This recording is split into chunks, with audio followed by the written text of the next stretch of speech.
कि आज की कॉन्फ्लिक्ट से भरी दुनिया के लिए इन दोनों का होना कितना जरूरी है।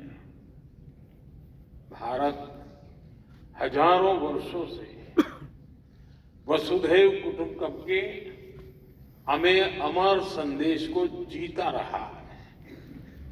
हमें G20 का नेतृत्व करने का अवसर मिला, तब भी हमने one earth, one family, one future का ही संदेश दिया। भारत दुनिया को कॉन्फ्लिक्ट से बाहर निकालकर कनेक्ट करने में ही जुटा है। प्राचीन सिल्क रूट से लेकर आज के टेक्नोलॉजी रूट तक भारत का हमेशा एक ही मिशन रहा है, दुनिया को कनेक्ट करना और प्रगति के नए रास्ते खोलना। ऐसे में WTSA और IMC की ये साझेदारी भी एक प्रेरक और शानदार मैसेज है। जब लोकल और ग्लोबल का मेल होता है, तब न केवल एक देश बल्कि पूरी दुनिया को इसका लाभ मिलता है, और यही हमारा लक्ष्य है। फ्रेंड, 21वीं सदी में भारत की मोबाइल और टेलीकॉम यात्रा पूरे विश्व के लिए स्टडी का विषय है। दुनिया में मोबाइल और टेलीकॉम को एक सुविधा के रूप में देखा गया, लेकिन भारत का मॉडल कुछ अलग रहा है। भारत में हमने टेलीकॉम को सिर्फ कनेक्टिविटी का नहीं, बल्कि इक्विटी और अपॉर्चुनिटी का माध्यम बनाया। ये माध्यम आज गांव और शहर, अमीर और गरीब के बीच की दूरी को मिटाने में मदद कर रहा है। मुझे याद है, जब मैं 10 साल पहले डिजिटल इंडिया का विजन देश के सामने रख रहा था, तो मैंने कहा था कि हम टुकड़ों में नहीं, बल्कि होलिस्टिक अप्रोच के साथ चलना होगा। तब हमने डिजिटल इंडिया के 4 पिलर्स की पहचान की थी। पहला, डिवाइस की कीमत कम होनी चाहिए। दूसरा, डिजिटल कनेक्टिविटी देश के कोने कोने तक पहुंचे। तीसरा, डेटा सबकी पहुंच में होना है। और चौथा, डिजिटल फर्स्ट ही हमारा लक्ष्य होना चाहिए। हमने इन 4 पिलर्स पर एक साथ काम करना शुरू किया और हमें इसके नतीजे भी मिले। फ्रेंड, हमारे यहां फोन तब तक सस्ते नहीं हो सकते थे जब तक हम भारत में ही उनको मैन्युफैक्चरर न करते। 2014 में भारत में सिर्फ 2 मोबाइल मैन्युफैक्चरिंग यूनिट थी, आज 200 से ज्यादा है।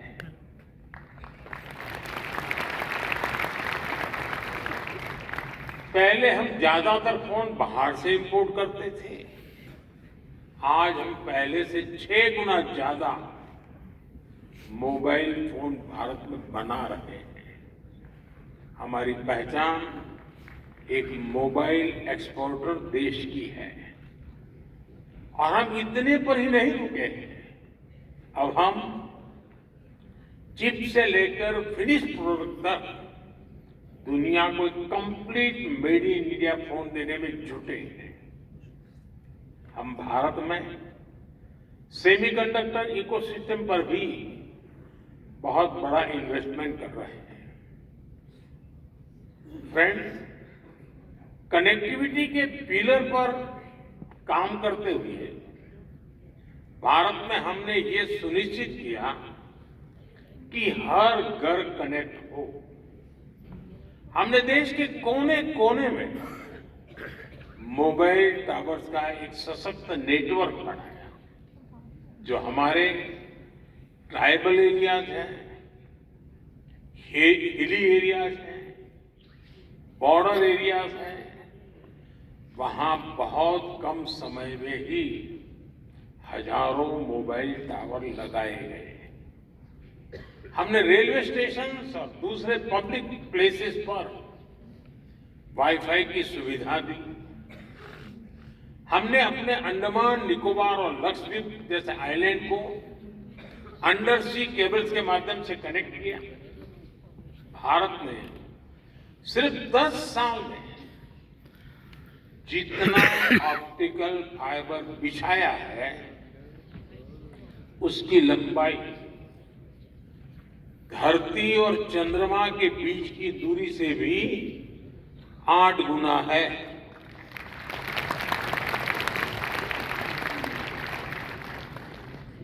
मैं भारत की स्पीड का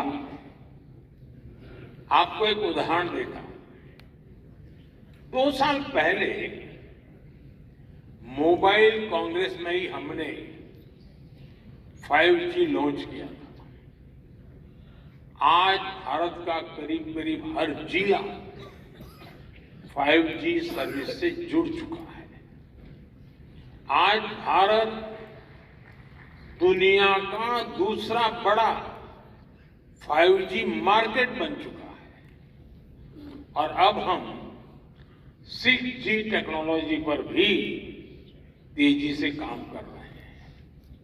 साथियों, भारत ने टेलीकॉम सेक्टर में जो रिफॉर्म्स किए, जो इनोवेशन किए, वो अकल्पनीय है, अभूतपूर्व है। इससे डेटा की कीमत बहुत कम हुई।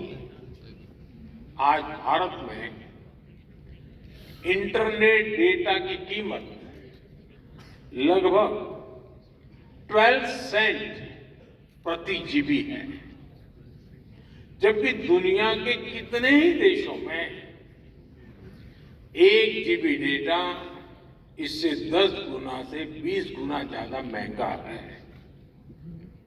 हम भारतीय आज हर महीने औसतन करीब 30 जीबी डेटा कंज्यूम करते हैं।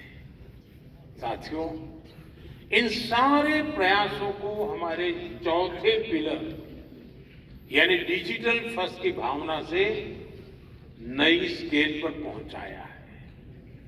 भारत ने डिजिटल टेक्नोलॉजी को डेमोक्रेटाइज किया। भारत ने डिजिटल प्लेटफॉर्म बनाए और इस प्लेटफॉर्म पर हुए इनोवेशन ने लाखों नए अवसर पैदा किए।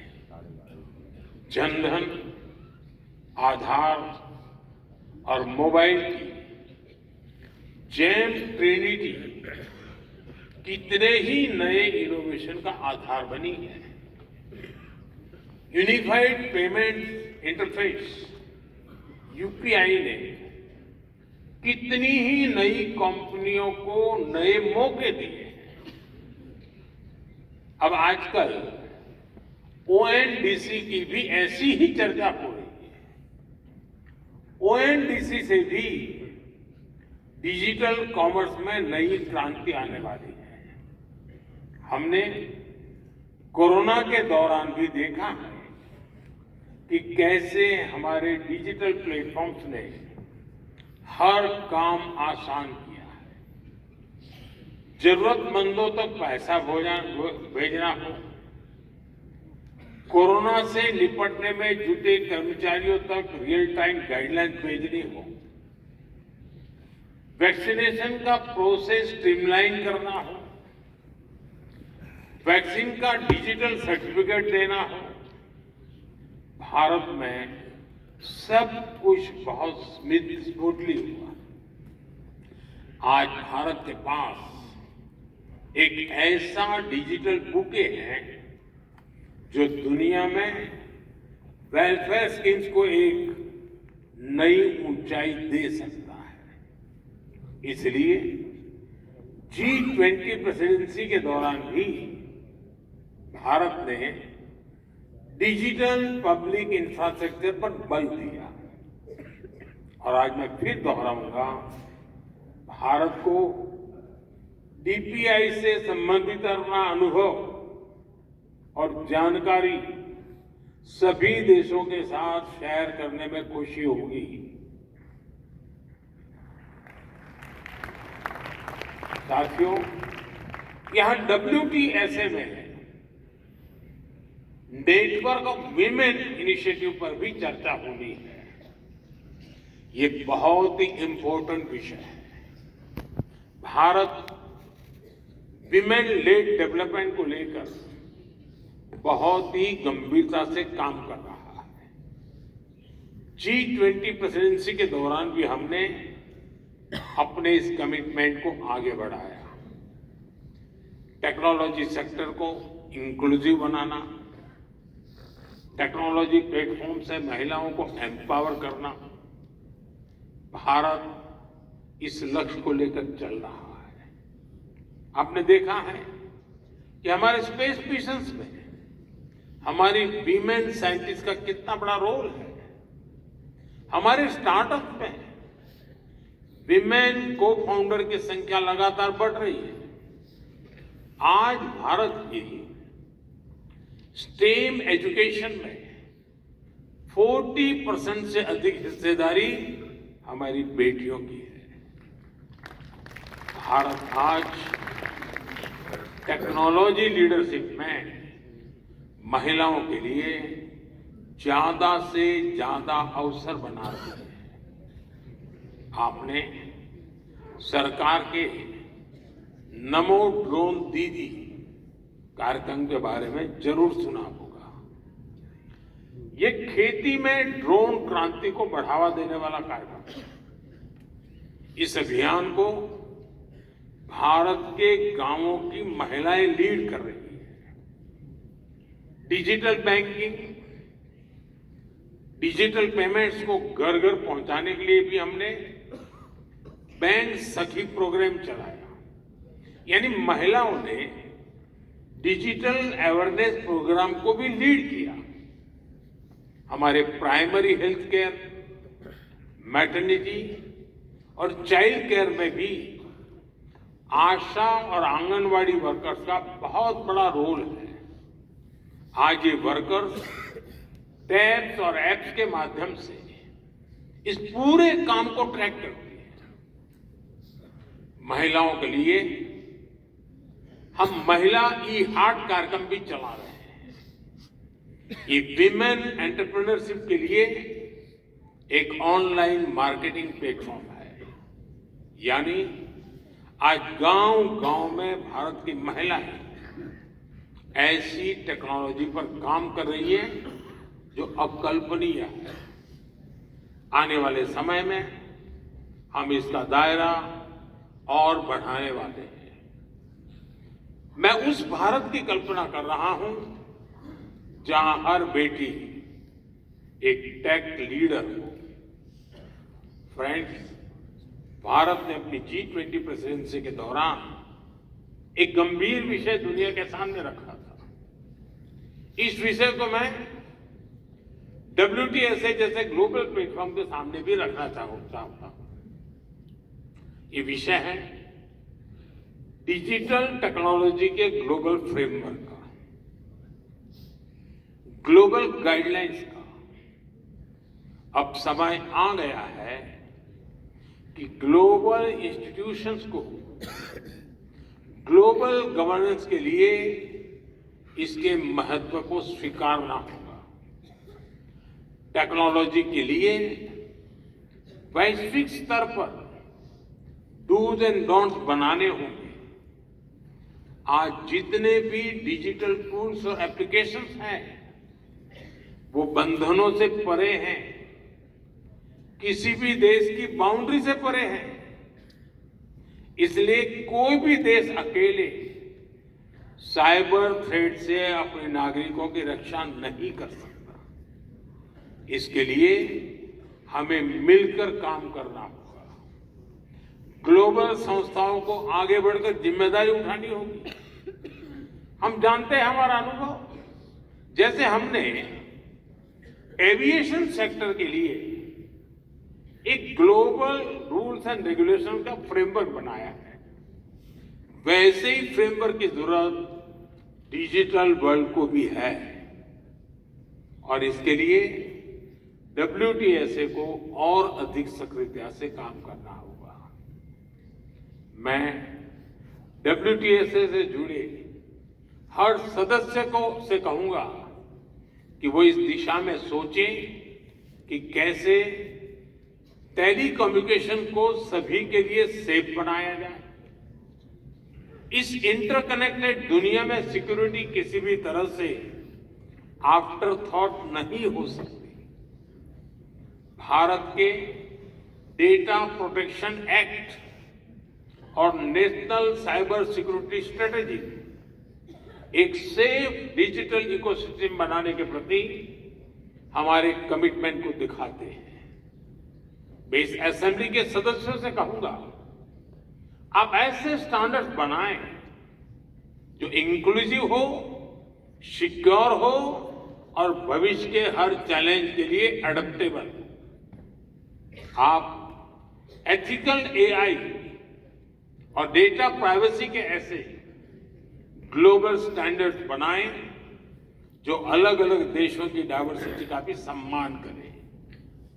साथियों, ये बहुत जरूरी है कि आज के इस टेक्नोलॉजिकल रिवॉल्यूशन में हम टेक्नोलॉजी को ह्यूमन सेंट्रिक डायमेंशन देने का निरंतर प्रयास करें।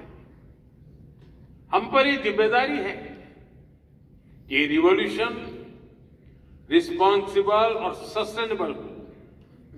आज हम जो भी स्टैंडर्ड सेट करेंगे उससे हमारे भविष्य की दिशा तय होगी। इसलिए सिक्योरिटी, डिग्निटी और इक्विटी के प्रिंसिपल्स हमारी चर्चा के केंद्र में होने चाहिए। हमारा मकसद होना चाहिए कि कोई देश, कोई रीजन और कोई कम्युनिटी इस डिजिटल युग में पीछे न रह जाए। हमें सुनिश्चित करना होगा हमारा भविष्य टेक्निकली स्ट्रांग भी हो और एथिकली साउंड भी हो। हमारे भविष्य में इनोवेशन भी हो, इंक्लूजन भी हो। साथियों, WTSA की सफलता के लिए मेरी शुभकामनाएं आपके साथ है, मेरा सपोर्ट आपके साथ है। आप सबको मेरी बहुत बहुत शुभकामनाएं। बहुत बहुत धन्यवाद।